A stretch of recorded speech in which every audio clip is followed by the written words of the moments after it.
Hello mga boss madam, naghahanap ba kayo ng mura at masasarap na chocolate dito sa Taiwan? Tara, samahan niyo ako sa Mimi's House of Chocolate. They are located at number 36, Longguan 2nd Street, Taoyuan District, Taiwan. Paano nga ba ako nakapunta dito?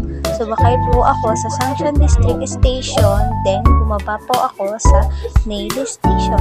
After that, hire lang po kayo ng taxi. Then, pakita nyo lang po sa taxi driver ang address ng Mimi House of Chocolate at mismo dalhin na po kayo sa kanilang store.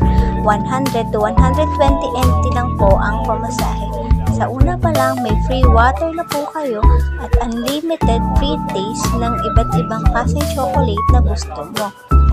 Kaya ano pang hinihintay nyo mga boss madam?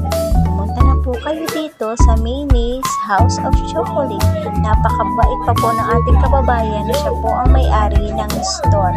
Ang daming chocolate na nakapaligid sa akin kaya hindi ko na alam kung ano ang aking kukunin.